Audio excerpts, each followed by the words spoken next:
నమస్తే DNS news కి స్వాగతం. నా పేరు యశ్వంత్. ముందుగా హెడ్లైన్ చూద్దాం.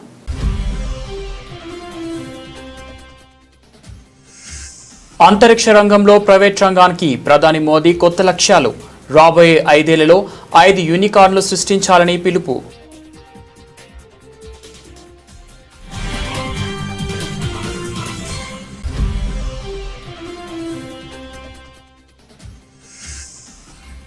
ప్రతిపక్ష ఎమ్మెల్యేల డిమాండ్పై కర్ణాటక సీఎం సిద్ధరామయ్య ఫైర్.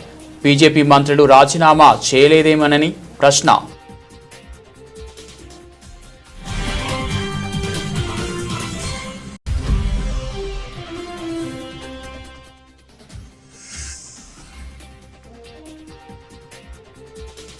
అనిల్ అంబానీకి బిగుస్తున్న ఉచ్చు. రంగంలోకి దిగిన సిబిఐ.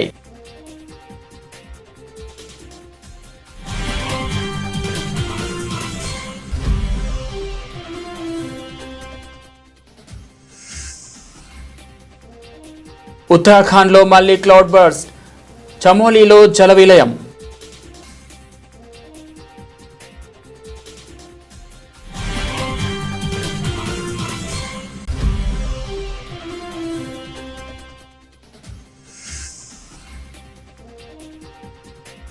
రేపు మా ప్రభుత్వం వచ్చాక వాళ్ళని వదిలిపెట్టే ప్రసక్తే లేదు, హెచ్చరించిన బీఆర్ఎస్ మాజీ ఎమ్మెల్యే మర్రి జనార్దన్ రెడ్డి.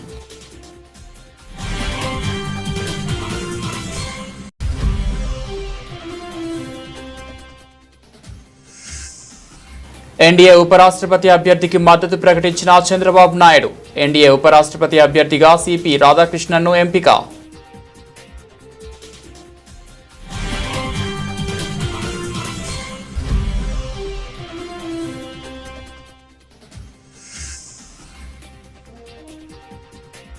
పోలీసుల విధి నిర్వహణలో పురుష స్త్రీ భేదం వద్దు, డ్యూటీలో అందరూ సమానమే. ఉప ముఖ్యమంత్రి బట్టి విక్రమార్క.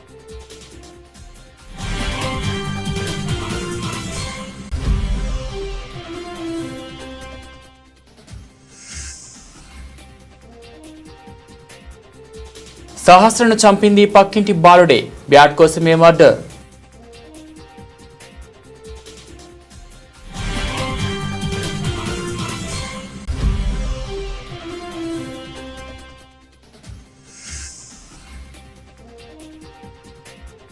రాజ్య హింసకు కేంద్రంగా దెందులూరు నిలిచింది. మాజీ మంత్రి పేర్ని నాని ఎద్దేవా.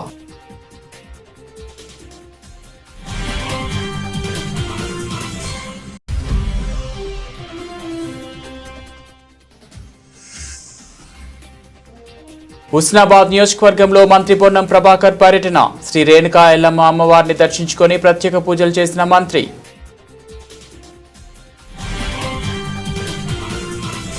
భారత అంతరిక్ష రంగంలో ప్రైవేట్ రంగం కీలక పాత్ర పోషించాలని, రాబోయే 5 ఏళ్లలో కనీసం 5 యూనికార్న్లను సృష్టించాలని ప్రధాని నరేంద్ర మోడీ పిలుపునిచ్చారు. ప్రస్తుతం ఏడాదికి 5గా ఉన్న రాకెట్ ప్రయోగాల సంఖ్యను 50కి పెంచే దిశగా కృషి చేయాలని ఆయన సూచించారు.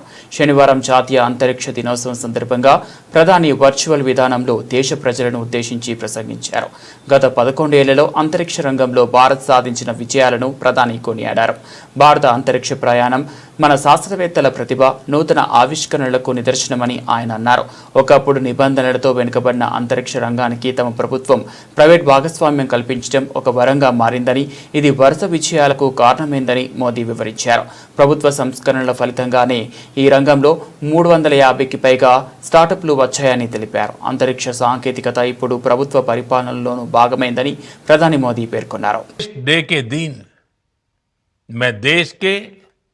स्पेस स्टार्टअप से कहूंगा, क्या हम स्पेस सेक्टर में अगले 5 वर्षों में 5 यूनिकॉर्न खड़े कर सकते हैं? अभी हम भारत की धरती से साल में 5-6 बड़े लॉन्च देखते हैं. मैं चाहूंगा कि प्राइवेट सेक्टर आगे आए और अगले 5 साल में हम उस स्थिति में पहुंचे कि हर साल 50 रॉकेट लॉन्च कर पाए, हर सप्ताह एक. इसके लिए देश को जिन नेक्स्ट जन रिफॉर्म की जरूरत है वो करने का सरकार का इरादा भी है और इच्छा शक्ति।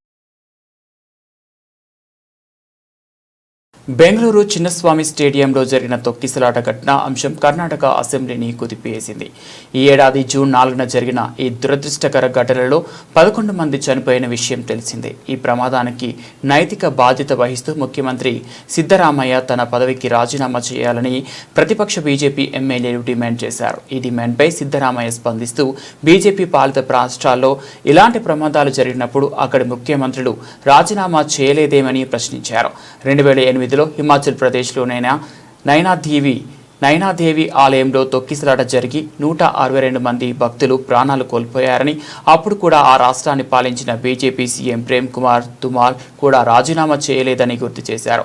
ఓవైపు మహమ్మారి వేగంగా వ్యాపిస్తున్న సమయంలో విజయోత్సవాల పేరుతో భారీగా జనం గుమికూడినా ఎవరూ నైతిక బాధ్యత వహించలేదని కర్ణాటక సీఎం సిద్ధరామయ్య తీవ్రంగా మండిపడ్డారు. బీజేపీ పాలిత రాష్ట్రాల్లో ఎంతటి ఘోరం జరిగినా ఎవరూ నైతిక బాధ్యత వహించారు. బీజేపీ సీఎంలు మంత్రులు రాజీనామా చేయరు, కానీ కాంగ్రెస్ పాలిత రాష్ట్రాల ముఖ్యమంత్రులు మాత్రం రాజీనామా చేయాలని అదే బీజేపీ నేతలు డిమాండ్ చేస్తారంటూ సిద్ధరామయ్య ఎద్దేవా చేశారు. ప్రముఖ పారిశ్రామికవేత్త అనిల్ అంబానీకి కష్టాలు మరింత పెరుగుతున్నాయి. ఎన్ఫోర్స్మెంట్ డైరెక్టరేట్ విచారణ ఎదుర్కొన్న కొన్ని రోజులకే ఇప్పుడు సెంట్రల్ బ్యూరో ఆఫ్ ఇన్వెస్టిగేషన్ రంగంలోకి దిగింది. రిలయన్స్ కమ్యూనికేషన్స్ దాని ప్రమోటర్కు సంబంధించిన కార్యాలయాలపై శనివారం సిబిఐ అధికారులు దాడులు నిర్వహించారు. స్టేట్ బ్యాంక్ ఆఫ్ ఇండియాకు సుమారు 200 కోట్లకు పైగా నష్టం కలిగించినట్లు ఆరోపణలు ఎదుర్కొంటున్న ఓ రుణం మోసం కేసుకు సంబంధించి ఈ సోదాలు జరిగాయి. ముంబైలోని పలు ప్రాంతాల్లో ఏకకాలంలో ఈ దాడులు నిర్వహించినట్లు సిబిఐ వర్గాలు వెల్లడించారు. రిజర్వ్ బ్యాంక్ ఆఫ్ ఇండియా మార్గదర్శకాల ప్రకారం జూన్ 13నే ఆర్కామ్ అనిల్ అంబానీ ఖాతాలను ఎస్బీఐ ఫ్రాడ్గా వర్గీకరించింది. తీసుకున్న రుణాలను దుర్వినియోగం చేశారని, నిధులను పలు గ్రూప్ కంపెనీలకు అక్రమంగా మళ్లించారని బ్యాంకు గుర్తించింది. తాము జారీ చేసిన షోకాజ్ నోటీసులకు ఆర్కామ్ ఇచ్చిన సమాధానాలు సంతృప్తికరంగా లేవని ఎస్బీఐ స్పష్టం చేసింది. ఆర్బీఐ నిబంధనల ప్రకారం ఒక ఖాతాను ఫ్రాడ్గా గుర్తించిన 21 రోజుల్లోగా దర్యాప్తు సంస్థలకు ఫిర్యాదు చేయాల్సి ఉంటుంది. ఇదిలా ఉండగా కొన్ని రోజుల క్రితమే అనిల్ అంబానీని ఈడీ అధికారులు దాదాపు 9 గంటల పాటు విచారించారు. సుమారు 17,000 కోట్ల రుణమోసం కేసుకు సంబంధించి మనీ లాండరింగ్ కోణంలో ఈ విచారణ జరిగింది. ఈ కేసులో తన ప్రమేయం ఏమీ లేదని, అన్ని ఆర్థిక నిర్ణయాలు కంపెనీ బోర్డు తీసుకుంటుందని, తాను కేవలం సంతకాలు మాత్రమే చేశానని అంబానీ చెప్పినట్లు సమాచారం. ఈడీ దాడుల్లో కీలక పత్రాలు, హార్డ్ డ్రైవ్లను అధికారులు స్వాధీనం చేసుకున్నారు. ఇప్పుడు సిబిఐ కూడా దాడులు చేయడంతో అనిల్ అంబానీ చుట్టూ ఉచ్చు మరింత బిగుసుకుంటోంది. ఉత్తరాఖండ్లోని చమోలి జిల్లాలో గత రాత్రి మేఘ విస్ఫోటనం పెను విషాదాన్ని నింపింది. ఆకస్మిక వరదలు, భారీగా కొట్టుకొచ్చిన బురద, శిథిలాల కారణంగా జిల్లా అతలాకుతలమైంది. ఈ ఘటనలో ఓ బాలిక శిథిలాల కింద చిక్కుకొని మృతి చెందినట్లు అనుమానిస్తుండగా మరొక వ్యక్తి గల్లంతయ్యాడు. చమోలి జిల్లాలోని తరాలి ప్రాంతంలో ఈ విపత్తు సంభవించింది. భారీ వర్షం కారణంగా తరాలి మార్కెట్, కోట్ దీప్ తహసీల్ కాంప్లెక్స్ సహా పలు ప్రాంతాలు జలమయమయ్యాయి. ఇల్లు, ఎస్టీఎం నివాసంతో పాటు అనేక భవనాల్లోకి బురద నీరు పోటెత్తింది. తహసీల్దార్ కార్యాలయ ప్రాంగణంలో నిలిపి ఉంచిన అనేక వాహనాలు శిథిలాల కింద కూరుకుపోయాయి. పట్టణంలోని వీధులన్నీ చెరువులను తలపించాయి. సమీపంలోని సగ్వారా గ్రామంలో ఓ బాలిక శిథిలాల కింద చిక్కుకుపోవడంతో స్థానికంగా తీవ్ర భయాందోళనలు నెలకొన్నాయి. వరద ఉధృతికి ప్రజలు ఇళ్ల నుంచి బయటకు పరుగులు తీశారు. చెప్టాన్ మార్కెట్లోనూ కొన్ని దుకాణాలు దెబ్బతిన్నాయి. ఇక్కడే మరొక వ్యక్తి గల్లంతైనట్లు సమాచారం. ఈ ఘటనపై ఉత్తరాఖండ్ ముఖ్యమంత్రి పుష్కర్ సింగ్ ధామీ తీవ్ర దిగ్భ్రాంతి వ్యక్తం చేశారు. సహాయక చర్యలను నిరంతరం పర్యవేక్షిస్తున్నట్లు తెలిపారు. చమోలి జిల్లా తరాలి ప్రాంతాలలో మేఘ విస్ఫోటనం గురించి విషాదకరమైన వార్త అందింది. జిల్లా యంత్రాంగం, ఎస్డీఆర్ఎఫ్ పోలీసులు సంఘటనా స్థలానికి చేరుకొని సహాయక చర్యలు చేపట్టారు. నేను అధికారులతో నిరంతరం సంప్రదింపులు జరుపుతూ పరిస్థితిని వ్యక్తిగతంగా పర్యవేక్షిస్తున్నాను. అందరూ క్షేమంగా ఉండాలని భగవంతుడిని ప్రార్థిస్తున్నాను అని ఆయన ఎక్స్ వేదికగా పేర్కొన్నారు. తెలంగాణ పౌరుషం ఉన్నోళ్ళం, గాజులు పెట్టుకొని కూర్చోలేదు. తెలంగాణ ఉద్యమం సమయంలోనే బీఆర్ఎస్ నాయకులపై, కార్యకర్తలపై ఎన్నో కేసులు పెట్టారు. ఇప్పుడు ఈ కేసులకు భయపడేది లేదు. నాగర్ కర్నూలు జిల్లాలోని కొంతమంది పోలీసులు కాంగ్రెస్ పార్టీకి తొత్తులుగా పనిచేస్తున్నారు. రేపు మా ప్రభుత్వం వచ్చాక వాళ్ళని వదిలిపెట్టే ప్రసక్తే లేదని బీఆర్ఎస్ మాజీ ఎమ్మెల్యే మర్రి జనార్దన్ రెడ్డి మండిపడ్డారు. సార్ మా మీద కేసులు అవుతున్నాయి. ఇలా చాలా మంది ఉద్యమకారులు ఉన్నారు. తెలంగాణ ఉద్యమంలో ఒక్కొక్కరి మీద 10 కేసులు 15 కేసులు అయినాయి. మరి ఆ రోజు భయపడని వాళ్ళు ఇవాళ ఎందుకు భయపడతారు? ఈ కాంగ్రెస్ వాళ్ళు, ఈ దొంగ కాంగ్రెస్ వాళ్ళు కేసులు పెడితే మనం భయపడితే తెలంగాణ రాష్ట్రం వచ్చేదా? వచ్చేది కాదు. పోలీసులకు నేను మొన్ననే చెప్పిన ఒకటే మాట చెప్తున్నా, ఈరోజు కచ్చంపేట ద్వారా మీరు కాంగ్రెస్ పార్టీకి కంఠం కప్పుకొని పని చేయమాకండి. మీరు తెలంగాణ రాష్ట్రంలో రాజ్యాంగం ప్రకారం మీరు న్యాయం చూసి మీరు కేసులు పెట్టండి. ఎవరో ప్రభుత్వం ఇచ్చిన హామీలు నెరవేర్చలేదని ఓటరుగా, ఒక తెలంగాణ ప్రాంత పౌరుడిగా అతను స్వేచ్ఛను బహిర్గతం చేస్తే పొద్దునే 6 గంటలకు 4 గంటలకు వచ్చి పోలీసులు ఇంటి ముందు నిలబడిపిస్తే అది ఎవరి కొరకు పనిచేస్తున్నారు? పోలీసులు ప్రభుత్వానికి పనిచేస్తున్నా, ప్రజలకు పనిచేస్తున్నారా? ప్రజల కొరకు పనిచేస్తలేరు, కాంగ్రెస్ పార్టీకి తొత్తులుగా పనిచేస్తున్నారు ఈ పోలీసులు. ఎన్ని రోజులు ఎన్డీఏ ఉపరాష్ట్రపతి అభ్యర్థికి మద్దతు ప్రకటించిన చంద్రబాబు నాయుడు ఎన్డీఏ ఉపరాష్ట్రపతి అభ్యర్థిగా సిపి రాధాకృష్ణన్ను ఎంపిక చేసేందుకు మేము చాలా సంతోషిస్తున్నాము అన్నారు. ఆయనే దానికి సరైన అభ్యర్థి అని సీఎం చంద్రబాబు అన్నారు. We are very happy. NDA has selected CP Radhakrishnan as Vice President of India. He is the best suitable candidate. We are very happy to extend our support to him. Telugu Desam joined NDA before elections. Both governments in Delhi and also Andhra Pradesh, we are having NDA governments. NDA has selected him as a Vice President of India candidate. Naturally, we are very happy. Apart from that, he is a gentleman. He is also very, very patriotic. He is going to bring pride for our nation. That is how things are going to happen. Why you are all having media sometimes unnecessary doubts? Every political party don't suspect. Even this alliance is before election. We are together. Even Telugu pride, all these things, it won't happen here.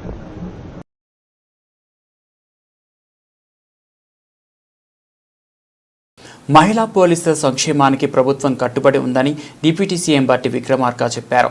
వీరి సంక్షేమం కోసం చేసే సిఫారసులను అమలు చేసేందుకు సిద్ధంగా ఉన్నామని తెలిపారు.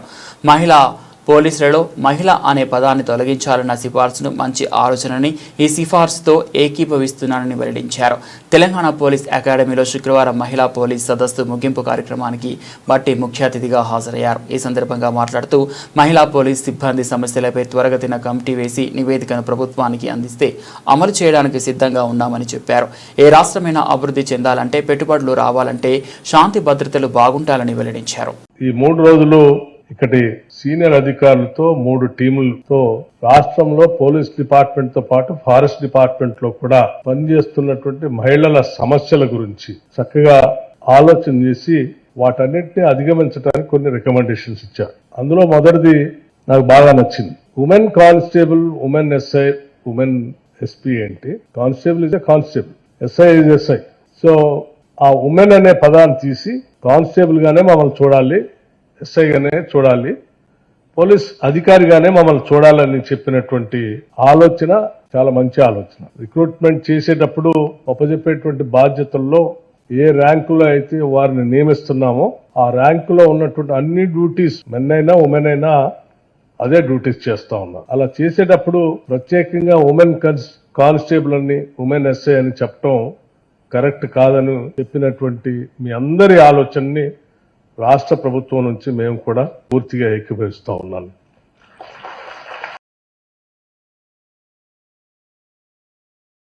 సహస్ర హత్య అనంతరం అనుమానంతో బాలుడిని పోలీసులు అదుపులోకి తీసుకున్నారు. వయసు 15 ఏళ్లు అయినప్పటికీ విచారణలో మాత్రం అతడు క్రిమినల్ ఇంటెలిజెంట్లా వ్యవహరించి పోలీసులను తప్పుదోవ పట్టించాడని సైదరాబాద్ సిపి మహంతి వెల్లడించాడు. ఆధారాలు లేకుండా హత్య చేసి పోలీసులను ముప్పుతిప్పటు పెట్టిన బాలుడు చివరికి ఓ సాఫ్ట్వేర్ ఇంజనీర్ సమాచారంలో అడ్డంగా దొరికిపోయాడు. సీసీటీవీ ఫుటేజీల ఆధారంగా సాఫ్ట్వేర్ ఇంజనీర్ను విచారించగా హత్య జరిగిన రోజున ఓ బాలుడు గోడ దూకి అపార్ట్మెంట్లోకి రావడాన్ని గమనించినట్లు వాంగ్మూలం ఇచ్చాడు. ఈ దిశలో పోలీసులు దర్యాప్తు చేయగా బాలుడే హంతకుడనే స్పష్టమైంది. అనంతరం బాలుడు సహస్రను హత్య చేసినట్లు అంగీకరించాడు. క్రికెట్ బ్యాట్ కొనుక్కోవాలని బాలిక ఇంటికి చోరీ కోసం వెళ్లానని, తర్వాత కత్తితో ఆమెను హత్య చేసి ఇంటికొచ్చి కత్తిని శుభ్రంగా కడిగానని ఒప్పుకున్నాడు. టీషర్ట్కు రక్తపు మరకలు అంటడంతో వాషింగ్ మిషన్లో వేశానని చెప్పాడు. క్రైమ్ మూవీస్ చూసే అలవాటు ఉందని, దొంగతనం చేయడం తప్పించుకోవడంపై ఆన్లైన్లో సెర్చ్ చేశానని వెల్లడించాడు. చోరీకి 2 రోజుల ముందే బాలుడు ప్లాన్ వేసుకున్నాడు. అలాగే చోరీలు, హత్యల గురించి బాలుడు రాసుకున్న పుస్తకాన్ని, హత్యకు ఉపయోగించిన కత్తిని పోలీసులు స్వాధీనం చేసుకున్నారు. ప్రస్తుతం బాలుడిని జువెనల్ హోంకు తరలించారు. సహస్ర తండ్రి మీడియాతో మాట్లాడుతూ తన కూతుర్ని చంపిన బాలుడికి ఉరిశిక్ష విధించాలని విజ్ఞప్తి చేశాడు. అతడికి ఏమాత్రం భయం, పశ్చాత్తాపం లేవని, పెద్దవాళ్ల తరహాలో హత్యకు పాల్పడినందుకు కఠినంగా శిక్షించాలని డిమాండ్ చేశారు. కాగా నిందితుడి తల్లి సెక్యూరిటీ సూపర్వైజర్గా పనిచేస్తుండగా తండ్రి ఏ పని చేయడం లేదు. అతడికి 2 అక్కలు ఉన్నారు. నేబరింగ్ ఇల్లులో ఉన్న ఒక 14-year-old అబ్బాయి he was found to have committed ఆ మర్డర్ని. బేసికలీ ఆయన ఏం చేశాడంటే వాళ్ళ ఇల్లు దగ్గర ఉంటుంది. సో వీళ్ళ టెర్రస్ నుంచి వాళ్ళ టెర్రస్ వరకు విదౌట్ ఎనీ ప్రాబ్లం వెళ్ళిపోవచ్చు, దూకి వెళ్ళిపోవచ్చు. సో ఆయన ప్రకారం ఆయన దూకేసి అక్కడ వెళ్ళి ఒక క్రికెట్ బ్యాట్, వాళ్ళ ఇంట్లో ఒక క్రికెట్ బ్యాట్ ఉంటుంది, ఆ క్రికెట్ బ్యాట్ దొంగతనం చేయడం అని, అది ఆయన దగ్గర పెట్టుకోవడం అని అనుకొని వెళ్ళాడు. సో అది వెళ్తప్పుడు అక్కడ అది బ్యాట్ తీసుకొని బయటకు వస్తప్పుడు ఆ పాప హ్యాస్ సీన్ హిమ్. చూసినాక వెంటనే అరిచింది. అరిస్తే ఈయన భయపడి ఇమీడియట్లీ ఆమెకి అక్కడ ఆ ఇంట్లో బెడ్రూమ్లో తోసేసి అక్కడ ఆయన దగ్గర ఉన్న ఆయన ఒక నైఫ్ పట్టుకు వెళ్ళాడు. సో ఆ నైఫ్తో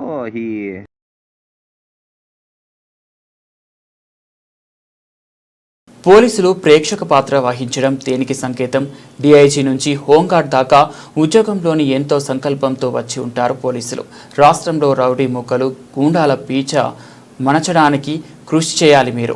5 ఏళ్ల పాటు ఉండే రూపాంతరం చెందిన ఒక రౌడీ చేతిలో కీలుబొమ్మలుగా మారడం దారుణం. 30 ఏళ్ల క్రితం రాయలసీమలో ఇలాంటి పరిస్థితులు చూశాం. పోలీసులను రక్షణ కవచంగా వాడుకొని బరితెగించి పట్టపగలే ఆకృత్యాలు చేస్తున్నారు. వ్యవసాయానికి, కాయా కష్టానికి నిదర్శనంగా ఉంది దెందులూరు. బరికి తెగింపుకి, రౌడీజానికి పోలీసు వ్యవస్థను దిగజార్చడానికి దెందులూరు మారుపేరుగా మారుతుంది. అధికారంలోకి ఎక్కించిన జనం నిన్ను కింద పడేసి కాళ్లతో తొక్కడం ఎంతసేపని మాజీ మంత్రి పేర్ని నాని ఆరోపించారు. వ్యవసాయ ఆధారంగా మట్టిని నమ్ముకున్నటువంటి మనుషులు తప్పితే మరొకరికి అవకాశం లేనటువంటి దెందులూరు ప్రాంతం ఇవాళ రౌడీజానికి, కిరాయికి అకృత్యాలు చేసే వాళ్ళకి, దౌర్జన్యాలకి, హింసకి, మరీ ప్రత్యేకించి పోలీస్ అధికారుల యొక్క చావలేనితనానికి ప్రతిరూపంగా మారటం అందరం బాధపడాల్సినటువంటి విషయం. ఎందుకంటున్నానంటే వైఎస్ఆర్ కాంగ్రెస్ పార్టీకి సంబంధించినటువంటి నియోజకవర్గాన్ని వైఎస్ఆర్ కాంగ్రెస్ పార్టీ నాయకత్వం వహిస్తున్నటువంటి మాజీ శాసనసభ్యుడు ఆయన ఇంటికి ఆయన వెళ్ళలేకపోవటం, ఆయన ఇంటికి తెలుగుదేశం పార్టీ వాళ్ళు వచ్చి ఇంట్లోకి దూరటం, రచ్చ చేయటం, లేదా దౌర్జన్యం చేయటం, దొమ్మి చేయటం, పోలీసులు ప్రేక్షక పాత్ర వహించటం, దీన్ని ఏమంటారో ఒకసారి చెప్పాలి. నిజంగా ఈ జిల్లా డిఐజీ గారు కానీ లేదా ఎస్పీ గారు కానీ హుస్నాబాద్ నియోజకవర్గంలో మంత్రి పొన్నం ప్రభాకర్ పర్యటన. హుస్నాబాద్ శ్రీ రేణుకా ఎల్లమ్మ అమ్మవారిని దర్శించుకొని ప్రత్యేక పూజలు చేసిన మంత్రి పొన్నం ప్రభాకర్ అనంతరం ఆలయ ఈవో కిషన్ రావు ఇతర అధికారులతో కలిసి ఆయన ఆలయ ఆవరణలో పెండింగ్ పనుల పురోగతిపై అడిగి తెలుసుకున్నారు. అమ్మవారి ఆలయం వద్దకు వచ్చే భక్తులకు ఇలాంటి ఇబ్బందులు కలగకుండా చర్యలు తీసుకోవాలని దేవాలయ అధికారులను ఆదేశించారు. అనంతరం హుస్నాబాద్ ఎల్లమ్మ చెరువు సుందరీకరణ అభివృద్ధి పనులు పరిశీలించారు. సుందరీకరణ పనులు వేగవంతం చేయాలని ఆదేశించారు. చారిత్రాత్మకమైనటువంటి ఎల్లమ్మ గుడి కానీ ఎల్లమ్మ చెరువు అభివృద్ధి చేయడం ద్వారా హుస్నాబాద్ నగరంకి సంబంధించి హుస్నాబాద్ నియోజకవర్గానికి సంబంధించి కొంత మార్పు తీసుకొచ్చే ప్రయత్నంలో భాగంగా కార్యక్రమం కొనసాగుతోంది. దీనికి దాదాపు 17 కోట్ల రూపాయలతోటి హుస్నాబాద్ ఎల్లమ్మ చెరువు ఆధునీకరణ సుందరీకరణ జరుగుతూ ఉంది. బతుకమ్మ పండుగ దసరా వరకు కొంత పురోగతి సాధించాలనే దాని మీద సమీక్ష చేసినాం. కాంట్రాక్టర్లు, అధికారులు, మున్సిపల్ కమిషనర్లు అందరితోటి. అదేవిధంగా ఇక్కడ భవిష్యత్తు లోపల ఒక మంచి టూరిస్ట్ హబ్గా మారే విధంగా కప్పగుట్ట కానీ ఒక హరిత హోటల్ తేవడం ద్వారా కానీ చెరువును అన్ని రకాల అభివృద్ధి చేసి వాటర్ స్పోర్ట్స్కి సంబంధించిన విధంగా కొంత డెవలప్మెంట్ చేయాలన్న ఆలోచనతో ఉన్నాం. తప్పకుండా ఎల్లమ్మ చెరువు ఒక చాలా అమరావతిని లేపడానికి పొన్నూరును ముంచేశారంటూ అంబటి చేసిన ఆరోపణలు నీటి మూటలు, నీటి మాటలని తేలిపోయాయి. గుంటూరు ఛానల్ హెడ్ రెగ్యులేటర్ మూసి ఉందా, తెరిచి ఉందా అంటే సమాధానం లేదు. చేబ్రోలు, తాడికొండ, మంగళగిరి, పెదకాకాని మండలాల్లో 200 నుంచి 300 మిల్లీమీటర్ల వర్షపాతం నమోదు విషయం తెలుసా అంటే సమాధానం లేదు. పొన్నూరు పైనే కాదు, ప్రకాశం బ్యారేజ్ గేట్లు పనిచేయడం లేదు. బెజవాడ మునిగిపోతుంది, కాపర్ డ్యాం కొట్టుకుపోతుంది, తుంగభద్ర గేట్లు లేవడం లేదంటూ నిత్యం అబద్ధాలు, అసత్యాలే వైసీపీ ప్రచారం. వైసీపీ మీడియా, సోషల్ మీడియా ప్రజలలో భయాందోళనలు, అనుమానాలు రేకెత్తించడం, అశాంతిని సృష్టించడం లక్ష్యంగా పనిచేస్తున్నాయి. నేతి బీరకాయలో నెయ్యి ఉండదన్నట్లుగానే వైసీపీ నేతల మాటల్లో నిజాయితీ కూడా ఉండదని వైసీపీ నేతల దుష్ప్రచారంపై మంత్రి నిమ్మల రామానాయుడు మండిపడ్డారు. అమరావతిని లేపడానికి కొండవీటి వాగు వరదంతా కూడా పొన్నూరు వైపు తరలించి పొన్నూరుని ముంచేశారని వైసీపీ నాయకుడు అంబటి మురళీకృష్ణ గారు చేసినటువంటి అసత్యమైన ఆరోపణల మీద నీటిపారుదల శాఖ అధికారులు పోలీస్ స్టేషన్లో ఫిర్యాదు చేస్తే నిన్న ఆ యొక్క పోలీస్ శాఖ దర్యాప్తులో అంబటి మురళీకృష్ణ గారు నీళ్లు నములుతూ ఆ యొక్క సమాధానాలు చెప్పలేనటువంటి పరిస్థితి చూస్తే ఆయనవన్నీ కూడా నీటి మూటలు, నీటి మాటలే అని అందరికీ అర్థమైనటువంటి పరిస్థితి. కొండవీటి వాగుకు సంబంధించినటువంటి వరద నీటిని కేడబ్ల్యూ కాలువలోకి వదలడం మీరు చూసారా అంటే సమాధానం లేనిటువంటి పరిస్థితి. గుంటూరు ఛానల్ హెడ్ రెగ్యులేటర్ తెరిచి ఉందా, మూసి ఉందా అంటే దానికి సమాధానం లేనిటువంటి పరిస్థితి. కొండవీటి వాగుకు సంబంధించినటువంటి వరద నీరుని కాలువల్లోకి వదలడం మీరు చూసారా, చూస్తే ఇరిగేషన్ అధికారులకు తెలియజేశారా అంటే దానికి సమాధానం లేనిటువంటి పరిస్థితి. పెదకాకాని, చేబ్రోలు, మంగళగిరి, తాడికొండలు యూరియాపై కాంగ్రెస్ సర్కార్ నిర్లక్ష్యం రైతుల ప్రాణాల మీదకు తెస్తోంది. రాత్రనక పొద్దనక యూరియా కోసం అగ్రో సెంటర్ల వద్ద యూరియా కోసం పడిగాపులు కాస్తున్న అన్నదాతలు అనారోగ్యానికి గురవుతున్నారు. శనివారం ఉదయం మహబూబ్ నగర్ పట్టణంలోని పాత బస్టాండ్ సమీపంలో ఉన్న జిల్లా సహకార మార్కెటింగ్ సంఘం వద్దకు యూరియా కోసం పెద్ద సంఖ్యలో రైతులు తరలివచ్చారు. ఈ క్రమంలో ఓ రైతుకు ఫిట్స్ రావడంతో పడిపోయారు. ఆ సమయంలో అక్కడే ఉన్న మాజీ మంత్రి శ్రీనివాస్ గౌడ్ 108 అంబులెన్స్కు సమాచారం అందించారు. స్వయంగా ఆ రైతును అంబులెన్స్లోకి ఎక్కించారు.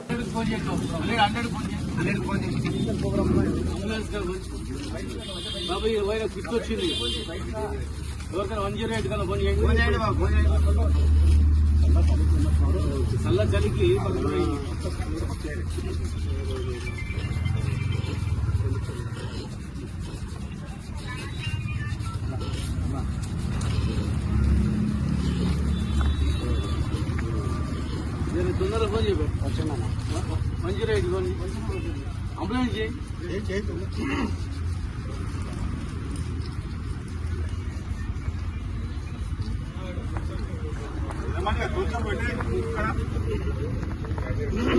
చెప్పు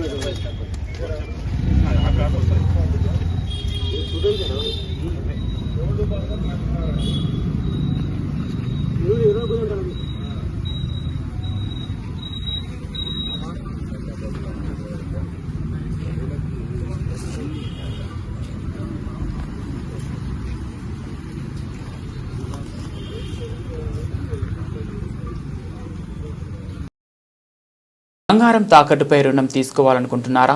అయితే మీకు సువర్ణ అవకాశం. ప్రభుత్వ, ప్రైవేట్ బ్యాంకులు గోల్డ్ లోన్లు ఇచ్చే ఆర్థిక సేవల సంస్థలు కేవలం తక్కువ రుణం మంజూరు చేస్తున్నాయి. కానీ ప్రైవేట్ రంగ ఆర్థిక సేవల సంస్థ అయిన సౌత్ ఇండియన్ బ్యాంక్ మాత్రం తాకట్టు పెట్టిన పుత్తడి విలువలో 90% రుణం మంజూరు చేయనున్నట్లు శుక్రవారం ప్రకటించింది. ఇందుకోసం బ్యాంక్ ఎస్ఐబి గోల్డ్ ఎక్స్ప్రెస్ పేరుతో ప్రత్యేక స్కీమ్ను అందుబాటులోకి తీసుకొచ్చింది. ఈ స్కీమ్ కింద ఖాతాదారుడికి వెనువెంటనే రుణాన్ని మంజూరు చేయడంతో పాటు ఎప్పుడైనా తిరిగి చెల్లింపులు జరుపుకునే వీలు కల్పించింది. 3 ఏళ్ల కాల పరిమితిలో 25,000 నుంచి 25 లక్షల లోపు ఎంతైనా రుణాన్ని మంజూరు చేయనున్నట్లు బ్యాంక్ ఒక ప్రకటనలో వెల్లడించింది. చిన్న స్థాయి వ్యాపారస్తులు లక్ష్యంగా చేసుకొని బ్యాంక్ ఈ ప్రత్యేక గోల్డ్ స్కీమ్ను అందుబాటులోకి తీసుకొచ్చింది. ఈ స్కీమ్ కింద ఎంఎస్ఎంఈ, నాన్ ఎంఎస్ఎంఈ, చిన్న వ్యాపారస్తులు, కూరగాయల విక్రయదారులు తమ వ్యాపార విస్తరణ కోసం అవసరమయ్యే నిధులు, నిర్వహణ ఖర్చులు లేదా వ్యక్తిగత వెంచర్స్ కోసం అవసరమైన వారికి ఈ రుణాన్ని ఇవ్వనున్నది. రుణగ్రహీతలకు పారదర్శకంగా ఎలాంటి అదనపు ఖర్చులు విధించడం లేదు. పూర్తిగా డిజిటల్ రూపంలోనే రుణాన్ని మంజూరు చేస్తుందని బ్యాంక్ దేశవ్యాప్తంగా ఉన్న అన్ని శాఖల్లో బంగారం తాకట్టుపై రుణాన్ని తీసుకోవచ్చని తెలిపింది. టీమిండియా మాజీ కెప్టెన్ ఎంఎస్ ధోని గురించి పరిచయం అక్కర్లేదు. ఈ మిస్టర్ కూల్కి కార్లు, బైకులు అంటే అమితమైన పిచ్చి. మార్కెట్లోకి కొత్తగా ఏ వాహనం వచ్చినా తన గ్యారేజ్లోకి చేరాల్సిందే. ఇప్పటికే ధోని గ్యారేజీలో ఎన్నో లగ్జరీ కార్లు, బైకులు ఉన్నాయి. సమయం దొరికినప్పుడల్లా వాటిలో రాంచీ వీధుల్లో చక్కర్లు కొడుతూ ఫ్యాన్స్ను సర్ప్రైజ్ చేస్తుంటారు.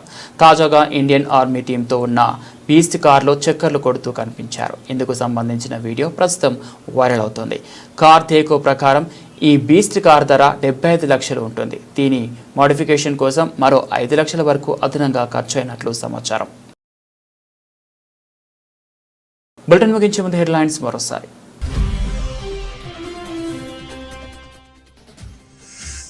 అంతరిక్ష రంగంలో ప్రైవేట్ రంగానికి ప్రధాని మోదీ కొత్త లక్ష్యాలు.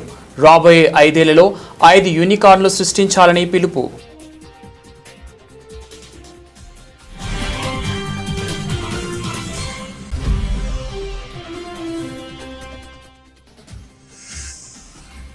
ప్రతిపక్ష ఎమ్మెల్యేల డిమాండ్పై Karnataka CM Siddaramaiah fire. BJP మంత్రులు రాజీనామా చేయలేదేమోనని ప్రశ్న.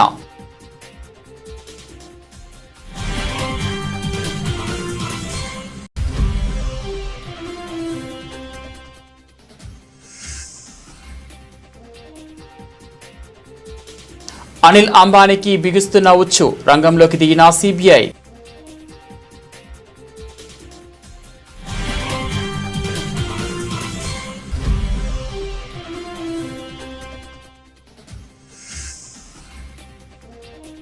ఉత్తరాఖండ్లో మళ్లీ క్లౌడ్ బర్స్ట్. చమోలీలో జల విలయం.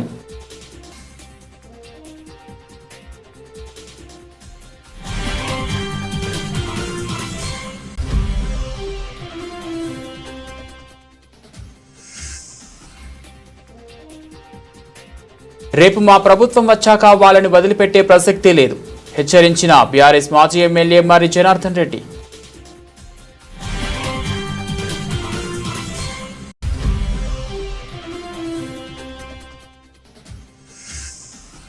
ఎన్డీఏ ఉపరాష్ట్రపతి అభ్యర్థికి మద్దతు ప్రకటించిన చంద్రబాబు నాయుడు. ఎన్డీఏ ఉపరాష్ట్రపతి అభ్యర్థిగా సిపి రాధాకృష్ణన్ను ఎంపిక.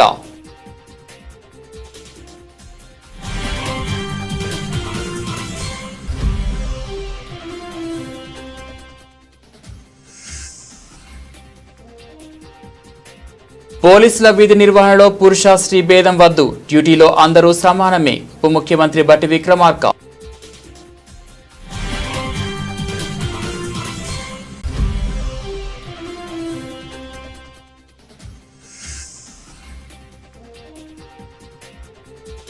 సహస్రను చంపింది పక్కింటి బాలుడే, బ్యాట్ కోసమే మర్డర్.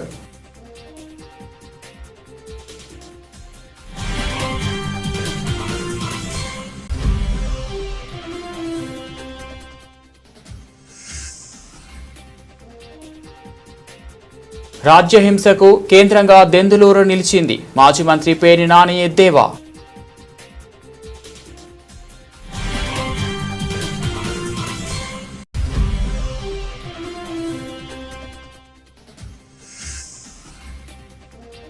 హుస్నాబాద్ నియోజకవర్గంలో మంత్రి పొన్నం ప్రభాకర్ పర్యటన. శ్రీ రేణుకా ఎల్లమ్మ అమ్మవారిని దర్శించుకొని ప్రత్యేక పూజలు చేసిన మంత్రి.